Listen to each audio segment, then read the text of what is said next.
Wilda Byron, une photographe américaine qui est en train de préparer une grande exposition pour l'Australian Museum à Sydney. Elle est partie vivre pendant 18 mois dans les tribus en Papouasie et elle est revenue avec une centaine de clichés différents. On en a choisi 6 qu'elle m'a demandé d'héliograver. Le métier d'héliograveur, c'est un métier où on va essayer de traduire la volonté de l'artiste, de traduire son message. L'héliogravure au grain nécessite énormément d'étapes. On va créer un film positif, un transparent, qui a l'image dessus, qui va être insolé sur un papier gélatiné, une gélatine photosensible. Et en fait, la lumière va plus ou moins passer à travers les noirs, les gris clairs, etc. et va plus ou moins durcir la gélatine. Et les acides vont venir graver à travers ces épaisseurs de gélatine. Et donc, on va avoir des endroits plus ou moins gravés en fonction du temps, très profond pour les noirs et très peu gravés pour les hautes lumières. Et c'est ça qui nous donne cette finesse des nuances de gris.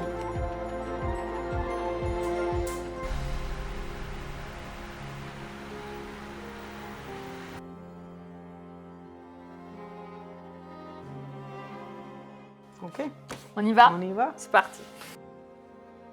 Une fois que la plaque de cuivre est gravée, pour l'imprimer, on va ancrer cette plaque avec des encres pigmentaires. Le but, c'est de faire rentrer l'encre dans tous ces creux. Donc là, je mets de l'encre partout. Et ensuite, je vais essuyer l'encre en surface pour laisser l'encre que dans les creux.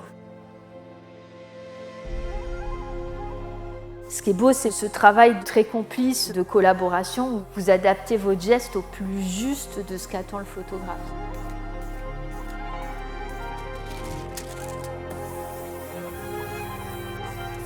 On va poser des touches de couleur. Collier, carmin, carmin. Ici aussi.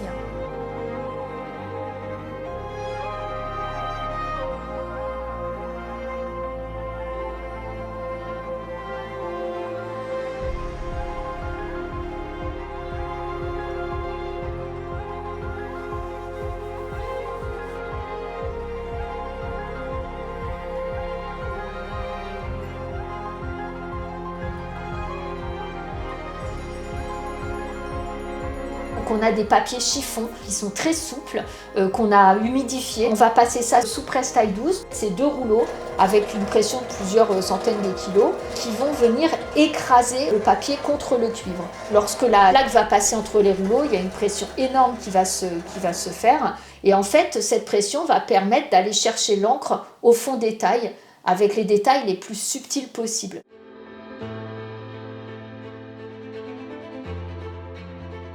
En hélio, comme c'est très fin, c'est photographique, on a besoin d'une pression énorme.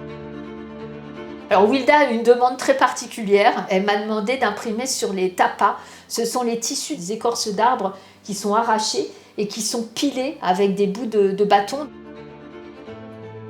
J'adore les défis techniques des artistes. Celui-là, il était quand même un peu poussé. Il y a le problème des plis, mais en mouillant l'écorce, on peut essayer d'aplanir tout ça et voir comment ça accepte l'encre. Parce que je ne savais pas si j'allais pouvoir imprimer, je ne sais pas si c'est une matière amoureuse à l'encre.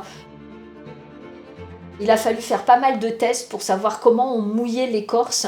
Trop, ça allait pas parce que les fibres pouvaient se déliter. Pas assez, c'était trop dur. Donc on a trouvé un bon intermédiaire pour pouvoir humidifier le tissu d'écorce, que l'encre puisse adhérer au mieux, quelle pression mettre, quelle texture d'encre est la plus adaptée.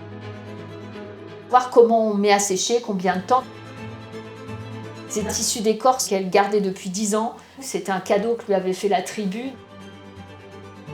On n'a pas beaucoup, donc il y avait une grosse pression même pour moi.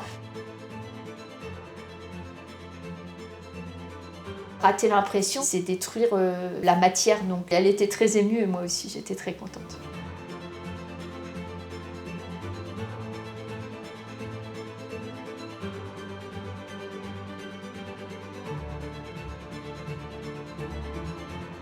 Depuis le 19e siècle, les ateliers d'héliogravure qui existent à travers le monde se consacrent à ça. Donc on grave des matrices en cuivre pour pouvoir imprimer en X exemplaires sur papier.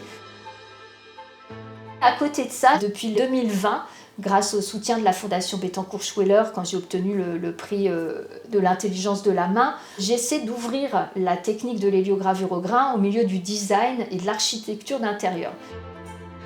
Ces matrices, on les imprime sur du papier, mais est-ce qu'il n'y aurait pas d'autres supports qui nous serviraient à la décoration d'intérieur, à l'archi, au design?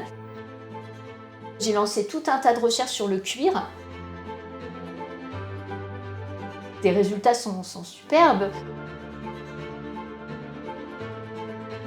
Ces matrices qui nous servent à imprimer, en fait, c'est d'une beauté incroyable. Il y a des reflets, il y a une profondeur. Mon idée, c'était de dire, mais la matrice, c'est plus un moyen de reproduction, c'est une œuvre en tant que telle, et on peut l'intégrer dans des panneaux muraux, dans du mobilier, dans des luminaires. Tout est possible.